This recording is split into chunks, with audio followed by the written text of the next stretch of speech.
To set a 200 EMA on TradingView, you first need to understand what an exponential moving average is.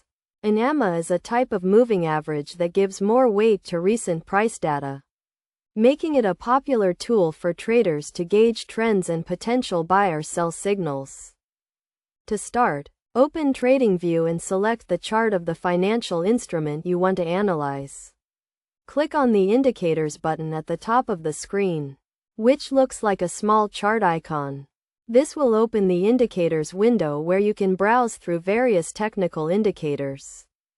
In the search bar, type exponential moving average and select the exponential moving average option from the drop-down list. This will open the EMA settings window where you can configure the indicator.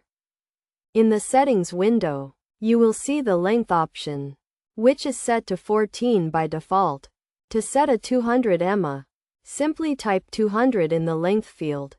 You can also change the source of the EMA, which is set to close by default, but for most traders, the default setting is sufficient.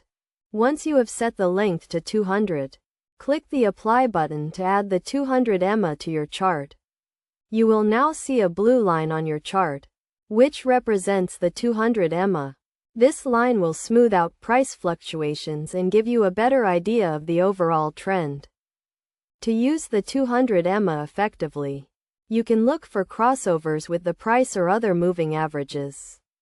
For example, when the price crosses above the 200 EMA, it can be a bullish signal, while a cross below can be a bearish signal.